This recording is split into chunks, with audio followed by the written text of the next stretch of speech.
Three black SUVs stopped outside my townhouse in Norfolk 3 hours after my sister's royal wedding began, and the woman at my door did not ask for Brielle, the bride, or Prince Adrian, the groom. She asked for me.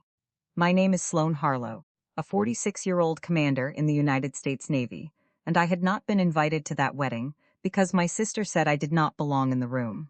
But while she was smiling under white flowers at Chesapeake Bay Grand Resort, King Elias of Valdoria was looking at a guest list where my name had been marked guest of honor. Brielle thought she had erased me quietly. She did not know the king had been searching for the woman who saved his life. Chapter 1: The Sister Who Didn't Belong. The first black SUV stopped in front of my townhouse at 3:17 on a warm June afternoon, followed by two more that looked too polished, too quiet, and too deliberate for my little street in Norfolk, Virginia. I was standing in my living room with one shoe off, still in the dark skirt I had worn to the Veterans Memorial that morning, watching dust float through a strip of sunlight across the hardwood floor.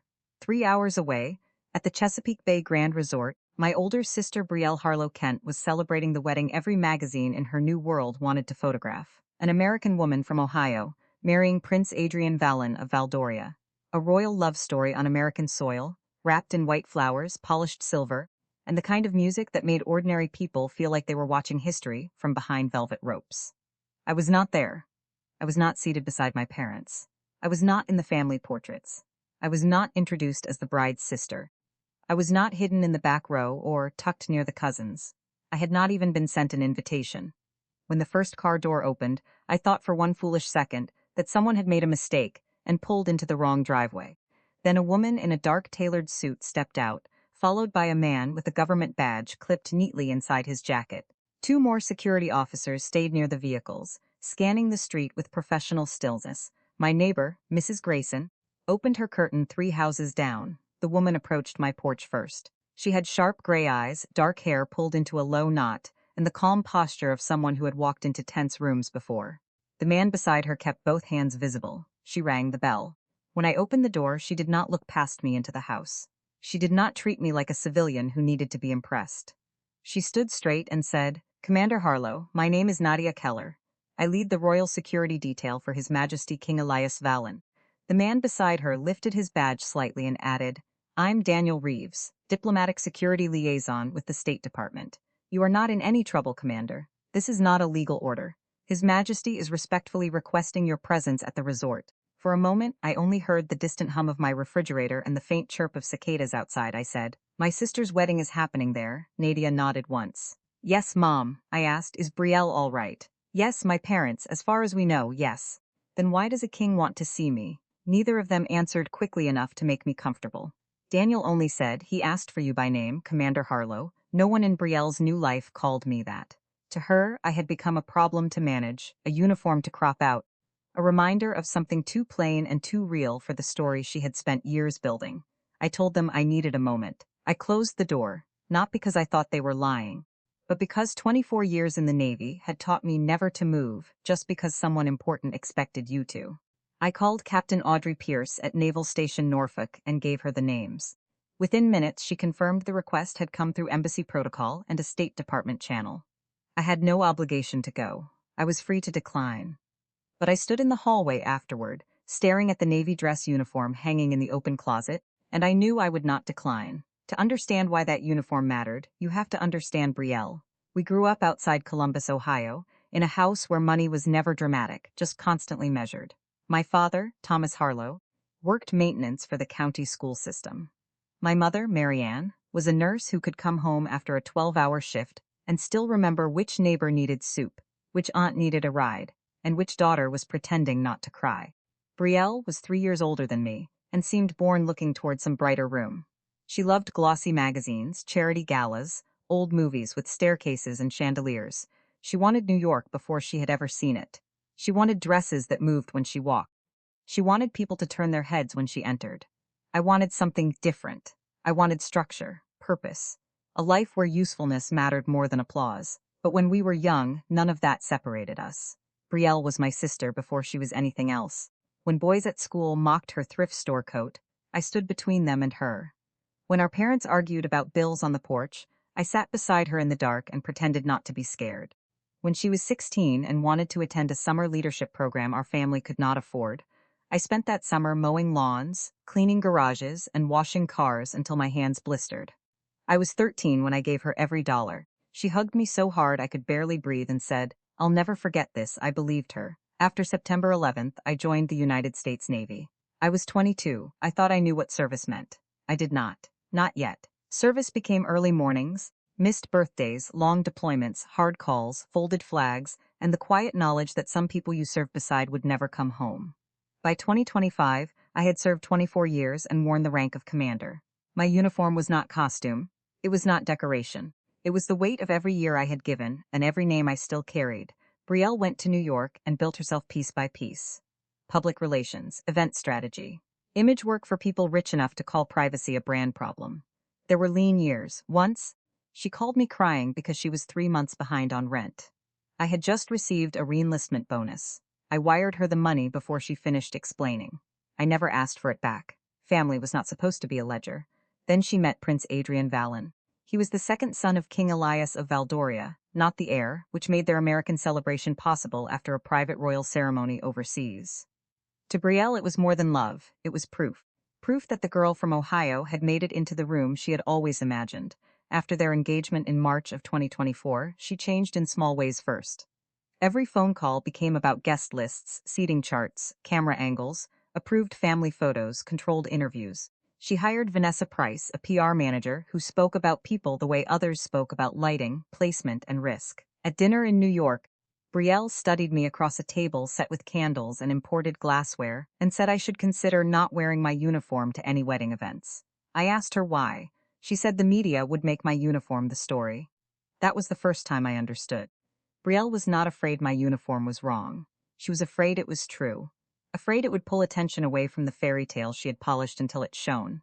When invitations went out, mine never came. I called her from my kitchen in Norfolk, already knowing but needing to hear her say it. She told me royal protocol was complicated. Seating was limited. Only close family could be included. I said, "I'm your sister." There was silence. Then her voice lowered in that careful PR way she used when she wanted cruelty to sound reasonable. "You don't belong in that room, Sloane." I asked if I embarrassed her. She said I always made people look at what was real, and she could not afford that on her wedding day. I did not yell. I did not beg. I only said I hoped she got the days she wanted. Then I hung up and stood in my kitchen until the light changed on the floor. On the morning of her wedding, I went to a memorial service instead of watching the ceremony. Valor Point Veterans Memorial Association was honoring sailors and veterans whose names deserved to be spoken slowly. Chief Frank Dawson, a retired chief petty officer and one of the steadiest men I had ever known, stood beside me near the flag line. He noticed the distance in my face. When I finally told him my sister was getting married, and I had not been invited, he looked at my uniform and then back at me. He said a family could hide my name from a seating chart, but they could not erase what I had done in that uniform. I carried those words home. Now, 3 royal vehicles waited outside my townhouse. A king from a country I had never visited was asking for me by name, while my sister celebrated a wedding she had built around my absence. I opened the closet and reached for my dress uniform. If His Majesty wanted Commander Harlow, then Commander Harlow was exactly who would walk into that room. Chapter 2. The Name on the Royal List. I did not know then that my name had been printed on the royal guest list, months before my sister told me there was no room for me. I did not know that I had not been forgotten. I had been removed. That was the part that would take longer to hurt, because being forgotten can be explained away. People get busy, invitations get lost. Protocol becomes complicated, especially when royalty and foreign governments are involved. But being removed is different. Removed means someone saw your name, understood what it meant, and decided the room looked better without you in it. Later, after everything came out, I learned that my name had not appeared near the bottom of some courtesy list. It had been entered under a special notation from the Royal Protocol Office of Valdoria. Commander Sloane Harlow, guest of honor, requested by His Majesty. The words looked impossible when I finally saw them. Guest of honor. Requested by His Majesty. The same name my sister had treated like a risk to be managed had been marked by King Elias Vallon himself. The woman responsible for tracking that list was Margaret Ellison, the Royal Protocol Officer for Valdoria. She was 55, precise, composed, and known for remembering seating arrangements the way other people remembered birthdays. In her world, a misplaced title could insult a diplomat, a wrong flag could become a headline, and a guest requested personally by the king could not simply disappear. Margaret had checked my attendance more than once. Each time, the answer came not from me, not from my command, not from any official military contact, but through Brielle's public relations office. Vanessa Price handled those replies. Vanessa was the kind of PR manager who could turn a family dinner into a branding opportunity and a seating chart into a campaign strategy. She was polished, efficient, and very good at saying ugly things in clean language.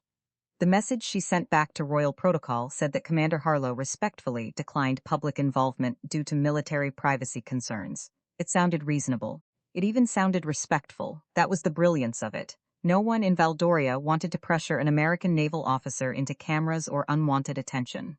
No one wanted to interfere with military obligations. No one wanted to turn a private act of service into a public spectacle if I had chosen privacy. But I had not chosen anything. I had never received an invitation. I had never declined. I had never been asked if I wanted publicity or privacy or a seat beside my own parents. Brielle had given everyone a different version of my absence. To the Royal Protocol Office, I was a decorated officer who wished to avoid attention. To Prince Adrian, I was on duty and unable to attend. To our parents, protocol had limited the immediate family row. To me, I simply did not belong. That was how Brielle had always survived in rooms full of powerful people. She understood that people rarely questioned a story if it arrived in the right tone, on the right letterhead, through the right person. She did not need to shout. She only needed to control the path of information. Vanessa helped her build that path. The Chesapeake Bay Grand Resort had been chosen because it gave Brielle exactly the image she wanted. Adrian was the second son of Valdoria, not the heir, so after their private royal ceremony overseas, his family had allowed an American celebration for Brielle's relatives, charity donors, diplomatic friends, and select press. It was not the entire world watching, no matter how Brielle described it. It was 360 guests, a handful of lifestyle reporters, local news crews, royal watchers, and enough cameras to make Brielle feel as if her whole life had finally become visible. That was what she had wanted since we were girls in Ohio. The campaign Vanessa designed was simple. An American girl from a modest family marries into a European royal house. Small-town roots, elegant transformation, modern fairy tale. Every detail had to support that image. The flowers were white. The interviews were controlled. The family photos were timed. Even my parents were coached gently on what stories to tell. A 46-year-old Navy commander in dress uniform did not fit easily into Vanessa's mood board. Vanessa told Brielle that my presence would change the headline. Instead of the bride, people might talk about the military sister. Instead of the fairy tale, they might ask about service, rank, deployments, sacrifice. Instead of seeing Brielle as the center of the story, they might see me as the person in the room who had earned something no stylist could create. Brielle did not argue, at least not enough. I can say now that Vanessa pushed, but Brielle chose. That distinction matters. There are always people willing to help you justify a selfish decision. The decision is still yours. My parents arrived at the resort that morning uneasy. My mother, Marianne, had called me the night before and left a voicemail that said she loved me. She did not mention the invitation. She did not ask why I was not coming. Maybe she was afraid of the answer. Maybe she already knew enough to feel ashamed. My father, Thomas, had always hated conflict inside the family. He could fix a boiler in the middle of winter, repair a flooded hallway at a school before sunrise, and argue with the supplier over 3 missing screws. But when Brielle spoke in that careful voice of hers, he often went quiet. At the resort, my mother asked Brielle where I was. Brielle smiled that camera-ready smile and said I had chosen not to come because of my duties, and because I did not want the media near my service record. My mother looked down at her hands. My father looked at Brielle a little too long. Neither of them called me. That was their failure, and later they would know it. The ceremony went forward under a white floral arch facing the water. Brielle looked flawless. Adrian looked calm, if a little watchful. King Elias sat with the stillness of a man used to being observed. No one in the first rows knew that one empty space had been built out of a lie. It was after the ceremony, during the family photo session, and the preparation for the first toast, that Prince Adrian asked the question Brielle had been avoiding for months. "Where is Commander Harlow?" My father froze. My mother's eyes filled instantly. Brielle moved too quickly, the way guilty people do when silence becomes dangerous. She said I was on duty. Adrian did not embarrass her in front of the room. He only turned to my father and asked, "Sir, is that true?" My father looked at my mother. Then he looked at Brielle. For once, he did not choose quiet. "No," he said. She wasn't invited. Those 3 words did what no accusation could have done. They split the polished surface of Brielle's perfect day. King Elias had been close enough to hear. He did not raise his voice. Men like him did not need to. He only turned toward Brielle and asked who had decided that Commander Harlow did not belong there. No one answered. Margaret Ellison opened the guest list on her tablet. She scrolled once, then stopped at my name. Adrian saw it first, then my father. Then Brielle, Commander Sloane Harlow, guest of honor, requested by His Majesty. Clara Whitcomb, the Royal Legal Counsel, stepped closer and said that changing the status of a royal guest of honor through a private PR office created a serious protocol concern. Not a criminal charge. Not yet some public scandal. But the kind of official irregularity that could not be explained away by flowers and soft music. Adrian looked at Brielle then, not as a prince looking at his bride, but as a man realizing his marriage had begun with a lie. Brielle's face went pale beneath all that perfect makeup. King Elias waited one more second, as if giving her the chance to tell the truth herself. When she did not, he turned to Nadia Keller and gave the order that brought those black SUVs to my little street in Norfolk. "Find her," he said. "Ask her to come, and make certain she understands she is being invited with respect." Chapter 3: The Wedding Built on a Lie. By the time Captain Audrey Pierce called me back, I had already taken the uniform out of the closet. It lay across my bed with a stillness that felt almost ceremonial. Dark fabric, polished buttons, ribbons aligned with the kind of precision that had become muscle memory after 24 years. I stood over it for a moment longer than I needed to, because I understood what putting it on would mean. I would not be arriving as Brielle's inconvenient younger sister. I would not be arriving as the woman she had edited out of her perfect day. I would be arriving as myself. Captain Pierce's voice came through my phone calm and clipped, the way she sounded when facts mattered more than feelings. "Sloane, the request is legitimate. Embassy protocol confirmed it. State Department has a liaison on site, and your presence is voluntary. No one is ordering you to go. Do they know why His Majesty is asking for me?" "Not in the message I received. But your name was specific, Commander Sloane Harlow. Not family member. Not guest, Commander." I looked at the uniform again. "Then I'm going." There was a brief silence on the line. Then Audrey said, "Understood. Keep your phone on. And Sloane, walk in there like you belong." I almost smiled. That seems to be the part under dispute, not by anyone who matters.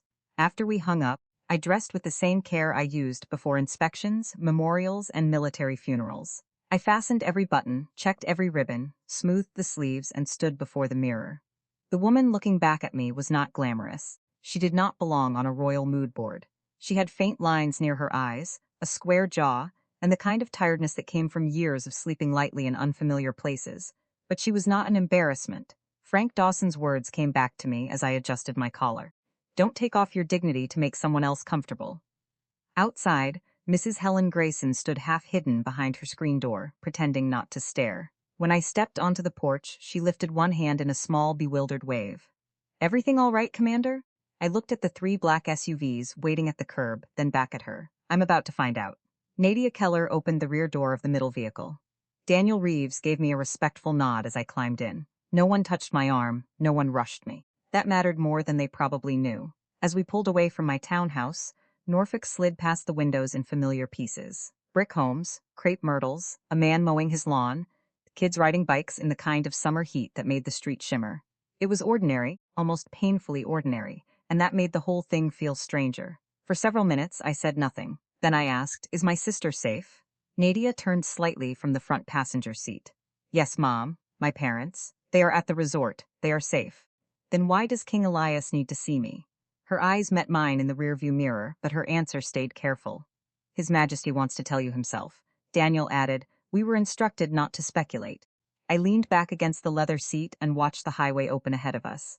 I tried to assemble the pieces I had. Brielle's wedding, my absence, a foreign king, a guest list I did not know existed. None of it made sense. Then, without warning, a memory surfaced. Rain on broken glass. A narrow road somewhere along the Adriatic. The smell of diesel and wet stone. A man's hand gripping mine so tightly I felt the bruises the next day. I pushed it away because memories from humanitarian missions rarely came in clean order. There had been too many storms, too many injured people, too many names I never learned. You did the work. You documented what needed documenting. You moved on. But something about the way Nadia had said His Majesty wants to tell you himself made the back of my neck tighten. The Chesapeake Bay Grand Resort came into view just after 4:30.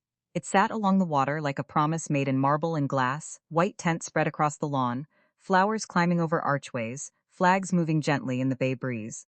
The kind of place Brielle had dreamed of before she knew places like that had names. At the entrance, security staff straightened when they saw our vehicles.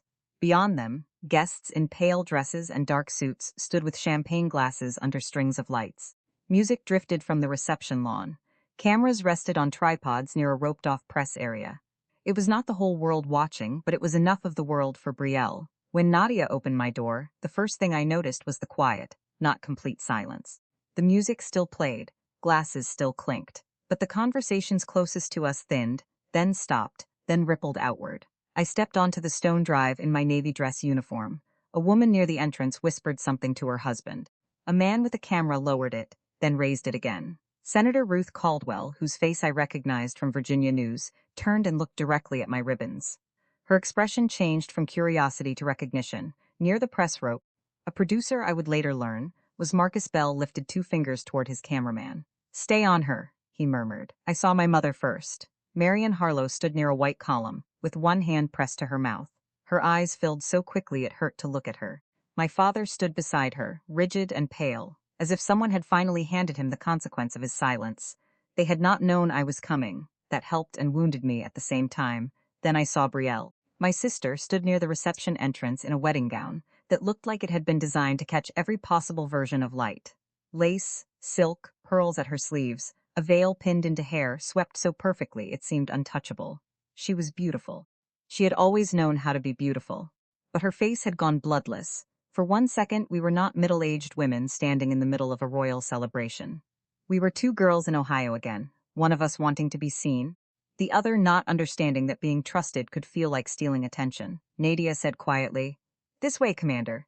She led me through a side corridor into a private room just off the main reception hall. Inside stood King Elias Vallon, Prince Adrian, Brielle, my parents Margaret Ellison, and a silver-haired woman I did not recognize at the time, Clara Whitcomb, Royal Legal Counsel. King Elias rose when I entered. That alone unsettled me. He was 68, tall, composed, with a lined face and eyes that seemed to hold more memory than expression. He did not offer the distant nod of a man used to being obeyed. He walked toward me and extended both hands. "Commander Harlow, Your Majesty." His hands closed around mine with surprising warmth. Before he could say more, Adrian turned to Brielle. His voice was low, controlled, and far more dangerous than shouting. "Did you tell me your sister could not come because of duty?" Brielle swallowed. I was trying to protect her privacy. Margaret Ellison stepped forward with a tablet in her hand. "Your Highness, the RSVP change was submitted through Ms. Price's PR office. It was not confirmed by Commander Harlow or any military liaison." Brielle's eyes flashed. "That is not fair. You don't understand how much pressure there was. One wrong detail, one unexpected story, and the entire day could have been twisted." I looked at Margaret, then at Adrian. "RSVP change?" No one answered fast enough. Clara Whitcomb said gently, "Commander, you were listed as a guest of honor." The room seemed to shift under my feet. I wasn't even sent an invitation. My mother made a small sound, almost like a sob. Brielle looked away. That was when I understood the shape of it. I had not been misplaced. I had been spoken for, declined for, removed politely enough that no one had to feel cruel. I turned to my sister. Was I the wrong detail? Her mouth opened, but nothing came out. Adrian's face hardened. "Brielle, a marriage cannot begin by hiding someone, because they complicate the picture. You all say that now," she whispered. "You have no idea what it is like to have one day, just one day, where everything is supposed to be yours." King Elias lifted one hand, and the room settled. "I did not ask Commander Harlow here, because she is your sister." Everyone turned toward him. He looked at me, and something in his expression changed. The king disappeared for a moment, and in his place stood an older man carrying a memory he had not put down. "I have been looking for you for years." My chest tightened. He continued, "September of 2018. The Adriatic coast. After the storm. There was a mountain road, a civilian transport accident, rain, broken glass. The room blurred at the edges. I remembered the rain then. I remembered shouting for a med kit. I remembered crawling halfway into a crushed vehicle because an older man was trapped inside and bleeding too much. I remembered his voice, rough with pain, asking if his son knew where he was. King Elias said softly, "You told me to stay awake for my son." I looked at Adrian, then back at the king. The air left my lungs. Brielle understood before I did. I saw it in her face, the fear, the calculation collapsing, the terrible recognition that the person she had tried to keep outside the room had already been at the center of it for years. King Elias held my gaze. "Because the man you kept alive on that road was me." Chapter 4. The Woman the King Remembered. For several seconds, no one in that room moved. I had spent most of my adult life around men and women who knew how to react under pressure. Fire, blood, bad weather, hard news, families waiting on the other end of a phone call. You learned to move before fear had time to settle. But in that private room off the reception hall, I could not move at all. There were faces I remembered from missions, and faces I did not. There were voices I could still hear after years, and names I never learned. Some memories came back as full scenes. Others came back as fragments. Rain hammering metal. A hand cold enough to frighten me, the smell of diesel, salt water, and wet stone. A man asking about his son. I had never once imagined that man wearing a crown. King Elias watched me carefully, not like a monarch waiting to be believed, but like a survivor waiting to know if the person who saved him remembered the same night. I didn't know, I said. I know, he replied. That is part of why I remembered you. The room began to blur at the edges, and suddenly I was not standing inside a luxury resort in Virginia. I was 39 again, a lieutenant commander on an aid mission along the Adriatic coast after a storm had torn through fishing villages, hillside roads, and small hospitals that were already short on everything. We had been moving medical supplies toward a coastal clinic when the call came in. Civilian transport accident, mountain road, multiple injuries. Road partially blocked, weather worsening. By the time we reached the bend, rain was coming down so hard it bounced off the pavement. A gray transport vehicle had rolled against the guardrail, one side crushed, windshield broken, hazard lights blinking weakly through the downpour. People were shouting in two languages. One man was pinned near the front. Another lay on the road with a head wound. Someone was crying inside the vehicle. There was no royal escort, no flag, no polished car with a crest on the door. Just wreckage and weather and people who would die if we moved too slowly. I remember crawling halfway through the broken frame, my sleeve catching on torn metal. The older man inside was conscious, but barely. His leg was trapped, blood soaking through fabric, his breathing shallow enough to make me count every rise of his chest. Sir, look at me, I told him. I need you to stay with me. His eyes were unfocused. He tried to speak, but pain took most of the words. My son, he said. We'll find your son. He doesn't know. Then you stay awake long enough to tell him yourself. One of my corpsmen worked from the other side while I kept pressure where I could and checked him for shock. We had blankets, a field kit, not enough light, and not enough time. Medevac was delayed because part of the road had washed out. We held him there for 2 hours and 17 minutes. He drifted more than once. Each time, I pulled him back. Tell me about your son, he argues with me. Good. Stay alive and argue back. A faint laugh broke through his pain. He thinks honor is simple. It never is. He should hear that from you. He can hear it from you when you're out of this car. At one point, when the rain eased just enough for him to focus, he asked my name. Harlow. U.S. Navy. First name? Sloane. If I live, Commander Harlow, how do I thank you? I remember pressing harder against the wound and saying the only thing that made sense. Help the next person who needs you. That's enough. When the medevac team finally got through, I moved aside and went straight to the next injured passenger. There was no time for speeches, no time for photographs, no time to ask who he was. That was not humility. That was triage. The living did not wait politely while you learned titles. The memory released me slowly. I was back in the room, my hands cold, the sound of the reception muffled behind the closed doors. King Elias said, After I recovered, I asked my staff to find you. At first, all I had was Harlow, U.S. Navy, and a report from a chaotic night. Later, I learned more. But every official attempt to thank you was met with your request for no public recognition. I swallowed. It was an aid mission, Your Majesty. A lot of people did more than I did. That is what honorable people say when they do not want attention. Adrian had gone very still beside Brielle. When he looked at me, the anger in his face had changed into something heavier. My father told me about you for years, he said. Not as a royal story, as a son's debt. If you had not kept him awake that night, there is a good chance he would not be standing here today. I did not know what to do with that. I could stand in a storm. I could issue orders under pressure. I could write casualty reports without letting my hand shake. But gratitude offered in a quiet room, in front of the sister who had called me unfit to attend her wedding, made me feel exposed in a way combat never had. Brielle whispered, I didn't know for sure. Every head turned toward her. Adrian's voice stayed controlled. When did you suspect? She looked at him, then at the floor. When you told me your father had been saved by an American officer named Harlow, I thought it could be a coincidence. Margaret Ellison said, I asked you about Commander Sloane Harlow 3 times. Brielle flinched. I know. And when His Majesty marked her as guest of honor, Brielle's mouth trembled. I told myself it still might not be her. I looked at my sister then, really looked at her. Not at the dress, not at the pearls, not at the careful makeup. At the girl who had once promised she would never forget me. You could have called, I said. I know. You could have asked me. I know. Then what were you afraid of, Brielle?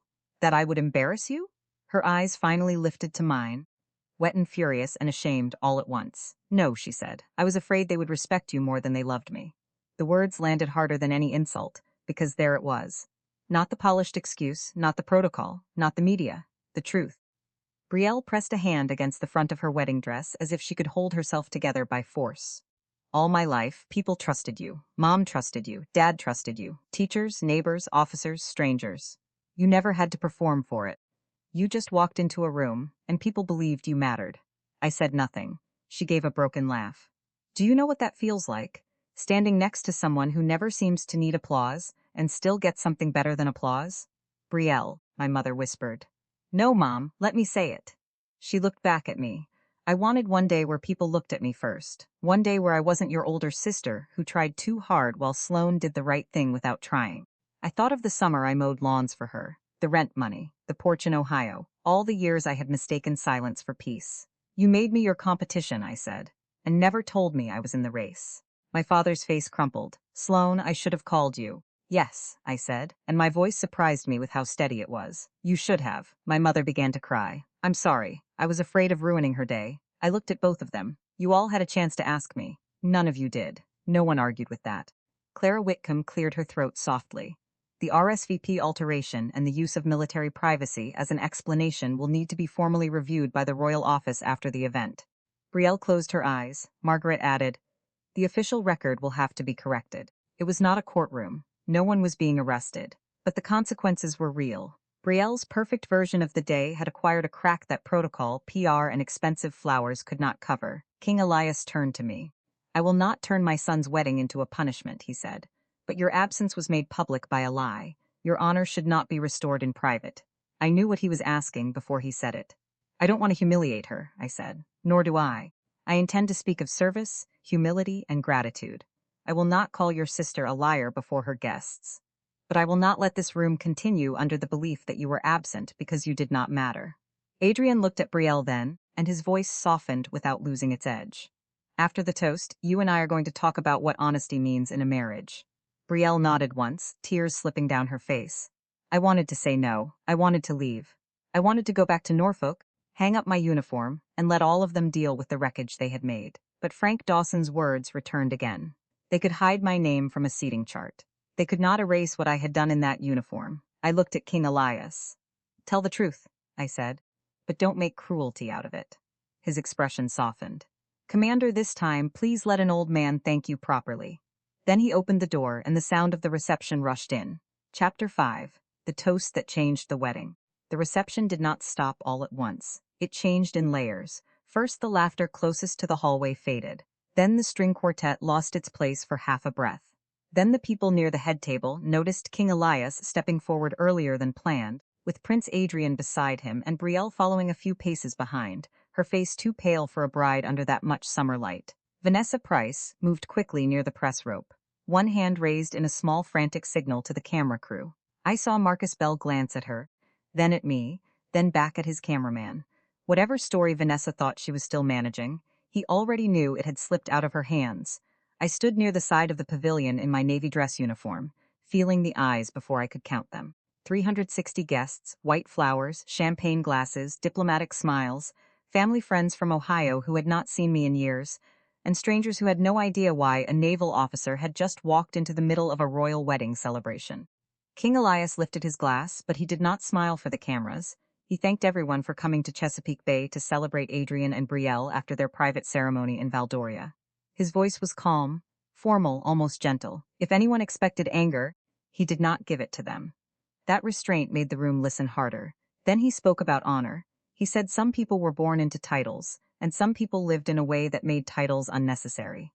He said wealth could be inherited, status could be granted, and applause could be arranged, but character revealed itself only when no one had prepared a camera, no one had written a speech, and no one was waiting to reward you. The room went quiet enough for me to hear the wind moving along the bay. Then he turned toward me. He said, Commander Sloane Harlow, would you please join me? Every instinct in me wanted to stay where I was. I had walked into burning heat, floodwater, accident scenes, hospital tents, and rooms where bad news waited like a weight on the table. But walking across that polished floor toward a king felt harder than any of them. I moved anyway. I did not look at Brielle until I reached the front. When I finally did, she was staring at the ground, hands locked around her bouquet as if it were the only thing keeping her upright. King Elias faced the guests again. He told them that in September of 2018, after a violent storm along the Adriatic coast, a civilian vehicle overturned on a mountain road near a relief site. He told them there had been rain, injuries, blocked roads, and a delayed medevac. He told them a United States Navy officer stayed with an injured man for 2 hours and 17 minutes, kept pressure on his wound, kept him warm, and kept him awake by making him talk about his son. He did not make the story grander than it was. He did not need to. Then he said the injured man was him. A sound moved through the pavilion, soft and stunned, like the whole room had taken one breath at once. King Elias continued. He said I had not asked his name. I had not asked his rank, title, country, or importance. I had only seen a human being who needed help. He said that was the kind of service no crown could command and no ceremony could manufacture. I stood beside him with my hands still at my sides, because I did not know what else to do with them. All my life, I had been trained to finish the work and move on. You did not stand around waiting to be thanked. You checked the next patient, loaded the next crate, answered the next call, wrote the next report.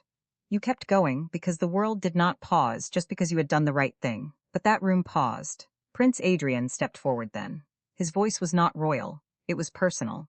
He said if I had not kept his father alive that night, the chair beside him at his wedding might have been empty. He said he had grown up arguing with his father about duty, honor, and responsibility, and because of me, he had been given years more of those arguments. A few people laughed softly through tears. Adrian looked at me, and his eyes were bright. He said he was thanking me not as a prince, but as a son. That was when the first guest stood. He was an older Marine near the second row, his back straight despite his cane. He rose slowly, placed one hand over his heart, and nodded once in my direction. Then Senator Ruth Caldwell stood, then another veteran, then a diplomat, then my father trembling, then my mother crying openly. Within seconds, the whole pavilion was on its feet. The applause did not feel like noise. It felt like something being returned. Across the room, Brielle watched everything she had feared come true. The room looked at me. The cameras turned. The story changed. But it did not destroy her because I had exposed her. It humbled her because the truth was stronger than the image she had built. Vanessa Price stood frozen near the press rope. Marcus Bell leaned toward his producer and said something I could not hear, but I saw the new headline forming on his face. It was no longer just the American bride and the European prince. It was the Navy commander the king had crossed an ocean to honor. King Elias presented me with a civilian honor from Valdoria, a small medal in a dark case. He said it was not repayment. Nothing like that could be repaid. It was simply a late and public thank you from a grateful country and an older man who had been given more years with his son. I accepted it because refusing would have made his gratitude about my discomfort.